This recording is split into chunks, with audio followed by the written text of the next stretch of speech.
অনেক দিন পরে সপরিবারে চলে গিয়েছিলাম বিয়ে বাড়ি, আর পুরো ভ্লগটা আজকে তোমাদের সাথে শেয়ার করব। হ্যালো এভরিওয়ান, আমি লাবণী। আমার নতুন একটি ভ্লগে তোমাদের সবাইকে অনেক ওয়েলকাম, অনেক ভালোবাসা। বিয়ে বাড়ি তো যাবো, কিন্তু রেডি তো হতে হবে, সেই জন্য এই যে প্রথমেই রেডি হওয়া শুরু করে দিয়েছি।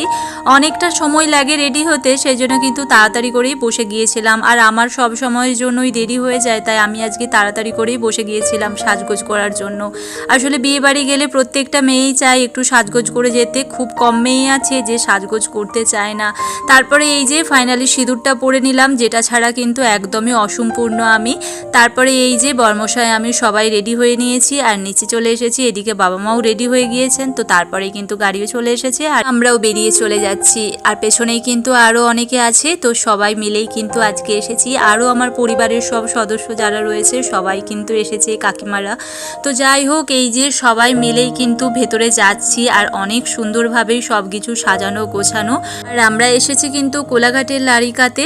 তো যাই হোক, চলো এই যে একে একে সবাই কিন্তু আমরা ভেতরে চলে এসেছি। আর তারপরে এই যে এইখানে কিন্তু খাবার স্টলগুলো রয়েছে, তার আগে আমরা এদিকে এই যে গিফটটা ধরিয়ে দিয়েই কিন্তু খাবার জায়গায় চলে এসেছি। আর স্টলেতে মোটামুটি যা যা আইটেম ছিল একটা একটা করে কিন্তু সবই নিয়ে নিয়েছিলাম। তবে ভেতরে যেগুলো ছিল খেতে পেরেছি, বাইরে আরও অনেকই স্টল ছিল যেগুলো আমি একদমই খেতে পারিনি।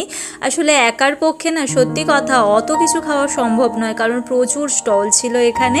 তারপরে এই যে একটু ঘুরে ফিরে দেখে নিচ্ছিলাম সব কিছু, আর এরপরে কিন্তু মেন কোর্সে চলে গিয়েছিলাম। এখানে কিন্তু একদমই খেতে পারিনি, ওই অসামান্যটুকুই খেয়েছি। আসলে আগেতে এত পরিমাণে খাওয়া হয়ে গিয়েছে, তাই আর কি এইগুলো আর খাওয়া যাচ্ছিলই না। তো যাই হোক, এই যে খেতে তো বসে গিয়েছি। আর আজকে যেন তুমনকে অনেক ফ্রি রেখেছি। অন্যান্য সময় না খুব মন খারাপ হয়, একাকিত্ব বোধ হয়, কিন্তু আজকে সব কিছুকে মন থেকে বের করে দিয়ে সবাইয়ের সাথে আর কি হাসি মুখে আর কি বিয়েবাড়িটা অ্যাটেন্ড করেছি। আমার অনেক ভালো লাগছে আজকে, কারণ জীবনে না এত কাছের মানুষ আমার দূরে চলে গিয়েছে। আসলে যাদের সাথে আমার বেশি ভালো সম্পর্ক ছিল, সেই সব সম্পর্কগুলো না ধীরে ধীরে শেষ হয়ে যায়। তাই ভাবছি যে যতটুকু আমার আছে, যেইগুলোই আছে, সেগুলোকে সব আঁকড়ে ধরে বাঁচতে হবে।